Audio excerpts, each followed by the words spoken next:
নমস্কার, বাংলা চালচিত্রে আপনাদের স্বাগত। আজ আমরা এসেছি কাজরার এক শ্মশানকালীতে। এখানে দেখছেন কালী মায়ের মন্দির আছে, ভিতরে মায়ের মূর্তি আছে। এখন এখানে অগ্রহায়ণ মাসের যে কালী পুজো হয় সেই কালী পুজো হবে। এবারের কালী পুজো অমাবস্যা শনি এবং রবিবার দুদিন হয়েছে। আমরা আসবো, ভেতরে মায়ের মন্দির দেখব এবং মাকে দর্শন করব।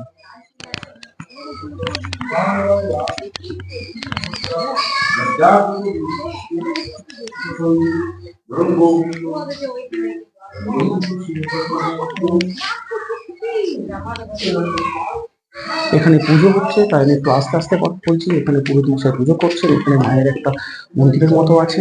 আজকে অগ্রহায়ণ অমাবস্যা শনিবার এবং রবিবার হয়েছে। শনিবার দিন রাত্রেবেলায় অর্থাৎ আজ রাত্রে পুজো হবে।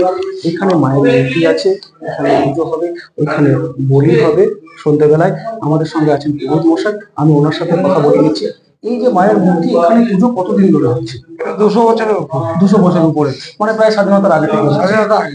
আগে আপনাদের বাবা এনারা বাবার বাবা, তার দাদু এরা করে। আচ্ছা, এখানে পুজো প্রতি অমাবস্যাতেই হয়? প্রতি অমাবস্যায়। আর অগ্রহায়ণে অমাবস্যাতে হয়? অমাবস্যায় মূর্তি আসে, পুজো হয়, বলি হয়, অনেক ভক্তগণ আছে। পুজো কখন হবে? পুজো ওই 6:30 7টার সময় সন্ধ্যা বসবে। 7:30 থেকে ওই 10:30 11 10:30 11 পর্যন্ত।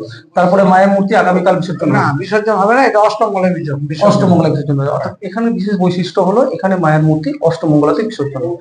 নমস্কার।